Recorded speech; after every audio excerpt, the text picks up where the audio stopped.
could go to prison for a lot of years, and this happened with Brittney Griner. Her perspective for USA government, she was much better than another candidate. There was no politics in that imprisonment. Don't bring it to Russia. Don't bring it to any other country. And how he was forced to eat burgers and French fries. This is the salvation. Oh, it's so bad. Oh, people are really suffering a lot right now in Ukraine. Hi everybody, it's Alex Gray. Brittney Griner was changed for the Viktor Bout. American and Russia government has an agreement to change Brittney Griner, the basketball player, for the Viktor Bout, the gun trader from Russia that trade a lot of guns in Africa and a lot of different other countries that led to terrorist attacks. And they set him to the prison for 25 years. And the USA changed him for Brittney Griner, for the basketball player. I know that she's a very good player. She won a lot of Olympic games and a lot of different titles. But she was caught with electronic cigarettes with hashish oil, a concentrated cannabis product. That's really funny that it's illegal to transport such things to a lot of countries. And what she was thinking when she transported that cannabis, because she was caught, of course she was caught, because in Russia and a lot of countries, for that you could go to prison for a lot of years, and this happened with Brittney Griner. It was a very stupid move from her, but I know how important she is for USA, for basketball, for Olympic Games, a lot of different actions in basketball, and from the PR perspective for USA government, she was much better than another candidate. He's much more similar to the Viktor Bout with comparison what he did, and he could be changed for. But for PR, Brittney Griner was much better. That's why they exchanged Brittney, not Paul Allen, who's sitting in the prison from 2020 for the spy, as a spy. If she didn't do that mistake, it's much more probability that Viktor Bout was exchanged for Paul Allen, if not this stupid move from Brittney. But we see that USA decided to change her, not Paul Allen, because Paul Allen is political prisoner and Brittney Griner is just prisoner that not obeying the laws of the countries, and that's why she go to prison. There was no politics in that imprisonment of Brittney. It's just her stupidity. But she was exchanged for political prisoner Viktor Bout, because Russian government, of course, know about his gun trading. They give him these guns that he trade in those countries for terrorists, for a lot of things, and he was set in prison as a political prisoner for USA. He was deported from Thailand, and Brittney just a common prisoner with drugs in her bag from the plane. The court set her to prison for 9 years and the fee for $20,000. It's not a big amount for USA, but for Russia it's a lot of money, and I don't know how much a month salary it is. I will count it. It's like 40 monthly salary in Russia, or even more. It differs from the region where you live in Russia. In some salaries are so small, it's like $300 or about that, $400. In Moscow, of course, you could earn more. It's like $1,000 about $1,000. It's good salary in Moscow. But some people could earn more, like $1,200 to $1,300. In a court, Griner stated that she was not going to bring the drugs with her, and the cigarettes containing medical marijuana found at her entrance. She explained that she used marijuana in USA with the permission of doctors instead of analgesic, and referred the fact that this is a common practice in USA.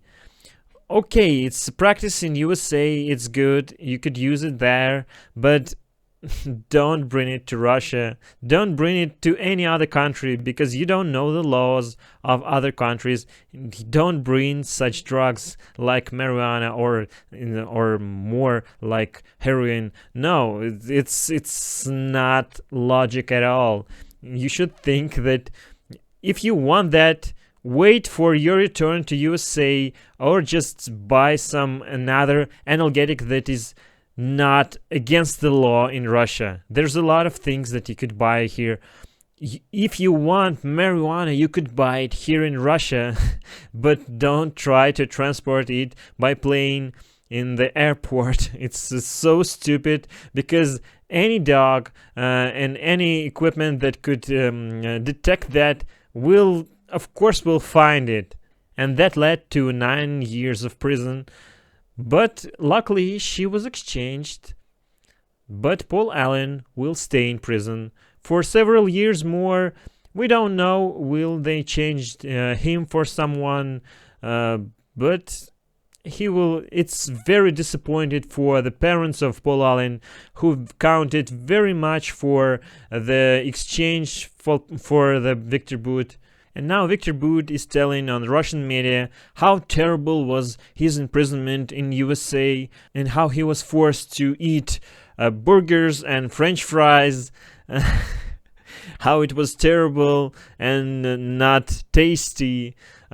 He was not in prison in Russia, because here people eat really terrible food, and it's not burgers and French fries. It's delicacy here in Russia to eat burger or French fries. In prison, I don't know, it's really such luxury. But he says how it was terrible, and he wanted some food from Russia, some normal soup or, I don't know, kasha.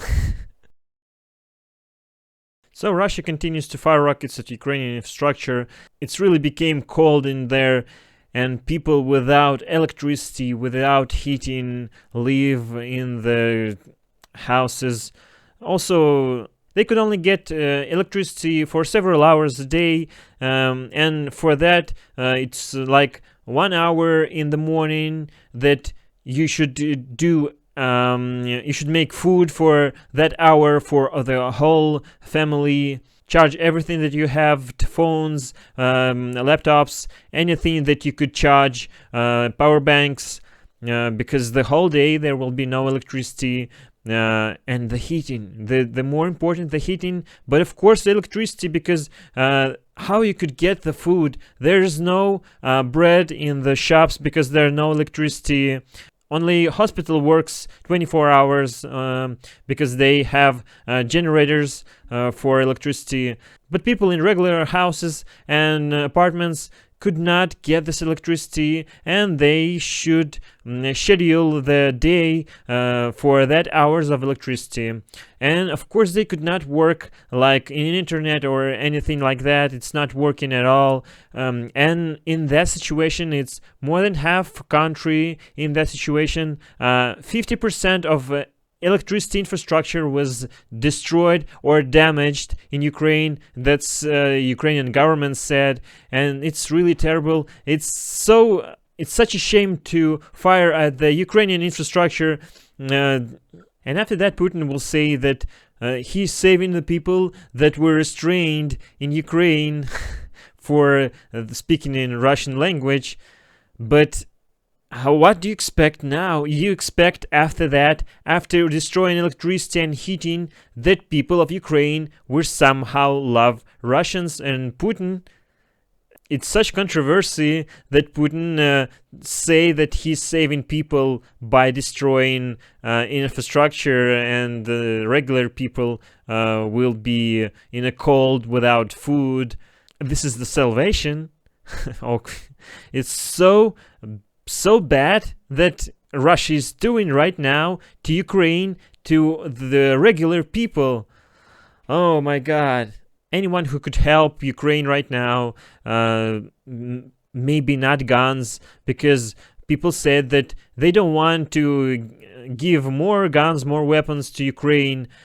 But if you don't want to give a weapon, just give them right now equipment to restore this electricity, restore infrastructure. They need right now a lot of repair equipment, people that could do that, specialists, because they need to restore a lot of things, and they need to build some defense for that infrastructure, some cement walls or something that will defend, because it's so vulnerable for rockets. It's not military facilities, it's just buildings. The main targets for Russian rockets are the electricity transformers that are reducing the voltage from the high to 220 for the regular houses and all the equipment. Everything that is done in Ukraine, in Russia, a lot of countries are working on 220 volts. So it is in Ukraine. So there are a lot of transformers all across the country, and they are the main goals for Russian artillery, rockets, and they're destroying it, and electricity is not working all across the country. Even the metro stations are not working right now in Ukraine, and where people are hiding from rockets, and there is no lights, just dark in the metro stations. Oh, people are really suffering a lot right now in Ukraine. It's not just war, it's a cold. It's so inconvenience right now to live in Ukraine, in a lot of cities all across the country, not just on the front lines or near the front lines. No, even the cities that very far away from the front line, near the Bulgaria, near the borders of European Union countries, even those cities are without electricity. This is really bad. And the new year is coming, and people want to celebrate somehow that, but I don't know how they will celebrate. I know that people could adaptate to anything. People lived a lot of 100 years without electricity and heating, but no one wants to return to that in 2022 for 200 years before. No, it's really shame for Russia to do that to Ukrainian people, citizens, to this infrastructure. It's really shame for Russian government. Hit the like, subscribe for more, comment down below what you think about that, share it with your friends. This was Alex Gray, and goodbye.